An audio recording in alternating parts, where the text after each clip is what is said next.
The Mithraic Mysteries is a widely unknown mystery religion that is heavily featured in the show Raised by Wolves. The religion itself has Persian origins and spread to Rome, where it became worship for soldiers. The practice is a male-dominated religion, with very few women allowed in the temples of worship as anything more than servants. The temples for worship are made to look like a cave, often in small, sunken temples. This is meant to recreate the birth of Mithras, who was said to have been born on the winter solstice, December 22nd. Mithraism and the cosmic zodiac are closely interwoven, and we see iconography of the zodiac within the Mithraic Tauroctony. These iconic scenes of Mithras show him being born from a rock, slaughtering a bull, and sharing a banquet with the sun god Sol. I have discussed some of the history of the religion in other videos, and today we are going to analyze some of the iconography of Mithraism that we see in Raised by Wolves. There are symbols, statues, and charts dedicated to this mystery religion sprinkled throughout the show, so let's take a closer look and try to see if we can find any clues to the bigger picture of this story. Welcome back to Feyfire. If you like this video, please give it a like and subscribe to the channel for more Raised by Wolves content. I love talking about this show and appreciate all the support you guys give me in making these videos. So within Mithraism, there are 7 degrees, or grades. We saw this in the show with Otho, who is the second highest ranking official of the church, a Heliodramus. We see these degrees shown in a pattern on the floor in the Mithraic simulator. There is a large map of the different classes and important items to this position.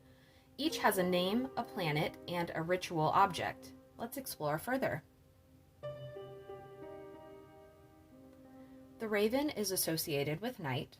The temple would be kept dark during the degree of Corax. The caduceus was carried by a messenger god in Greek and Roman mythology, Hermes or Mercury. It is a winged staff entwined by 2 serpents. Hermes has connections to Lamia. Mercury has connections to Mithras' birth. It has been speculated that during the degree of Nymphis, the temple would be brightly lit to signify the transition from darkness to light, as it were.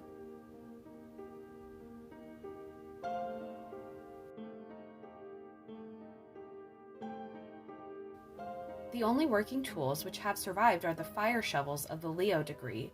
These are finely wrought items with the signs of the zodiac and other symbols on them.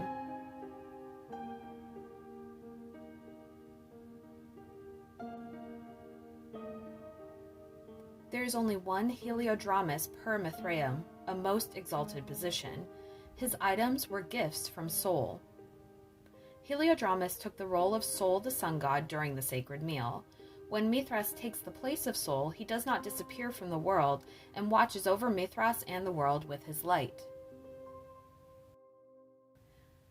This is the highest ranking position within the Mithraic Mysteries and meant to take the role of Mithras in the sacred meal.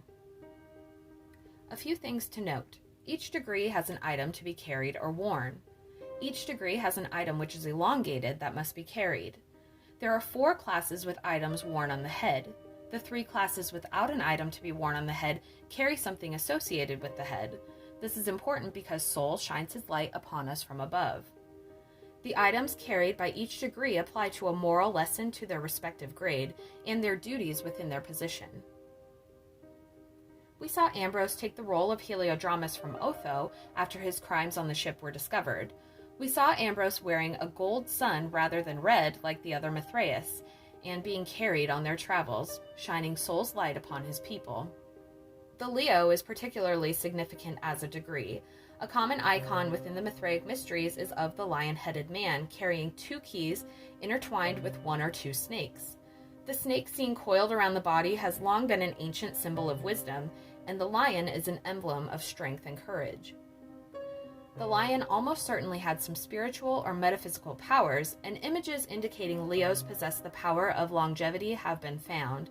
It may be that the descriptions of Mithrasian's ability to undergo physical privation and pain were connected to the spiritual discipline of this degree, similar to the way a Shaolin monk would have been able to perform extraordinary physical feats.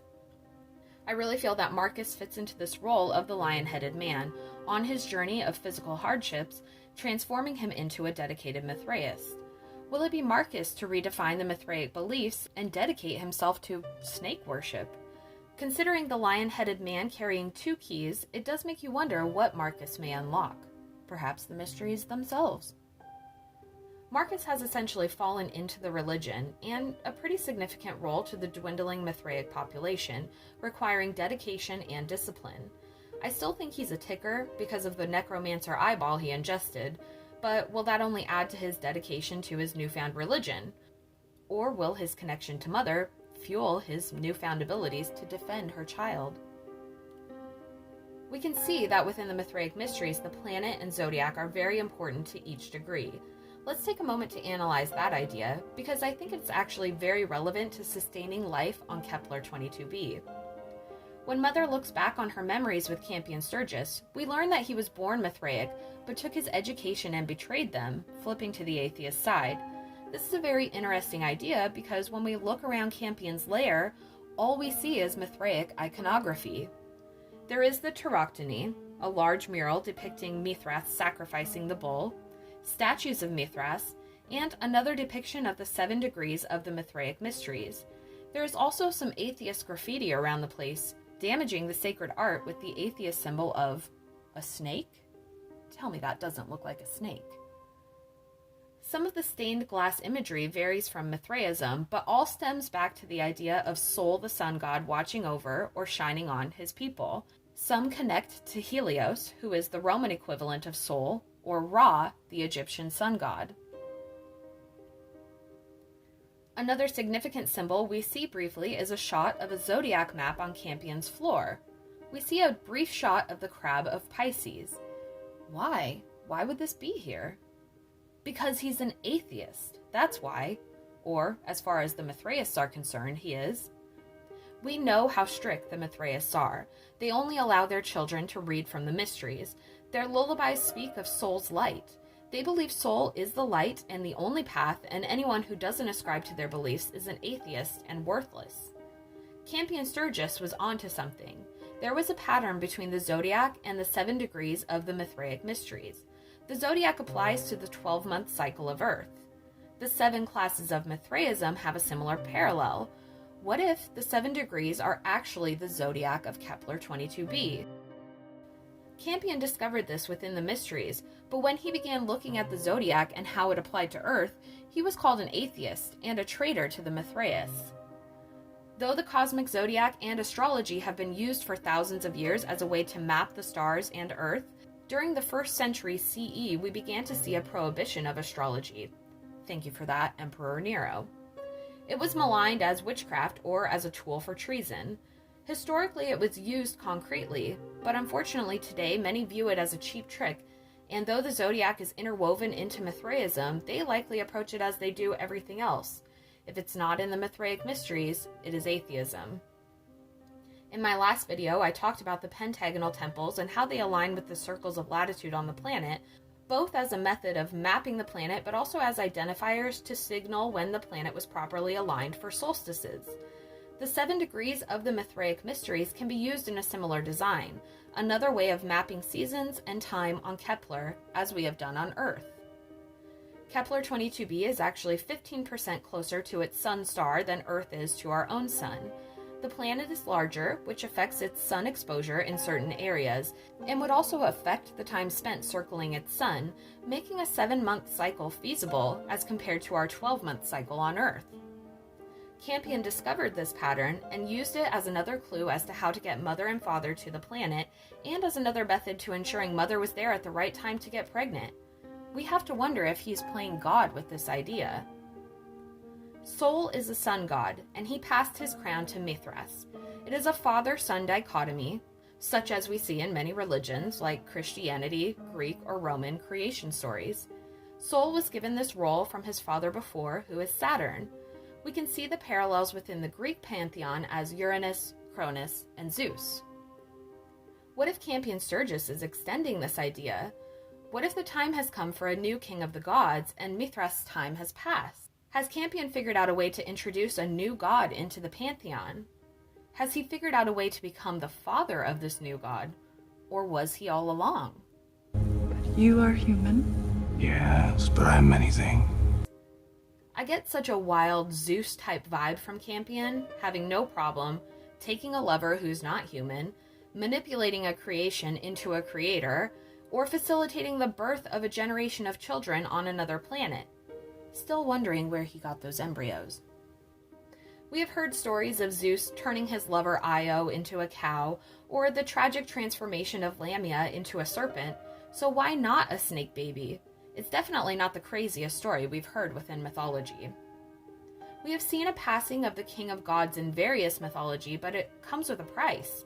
It's a fight for that position, and it usually comes in the form of a god killing his father.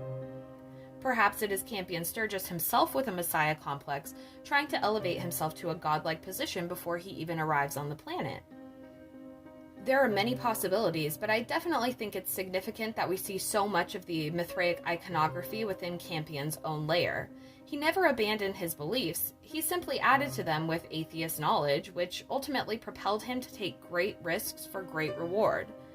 Perhaps that is why the Mithraists exiled him. He knew too much and had no fear of their god. He may be the only person who truly understands the dark photon technology, which is how he was able to manipulate it in Mother and get to Kepler first. He is absolutely the most intelligent man left in human society, and created the most powerful mother of the new mankind, setting himself up for instant hierarchy on the new planet. Let me know your thoughts in the comments below. I hope you all learned more about the Mithraic iconography within Raised by Wolves and how it can apply to various characters within their roles, whether they know it or not. Thank you all so much for watching, and we'll see you in the next one. Bye! Mother, where are you going?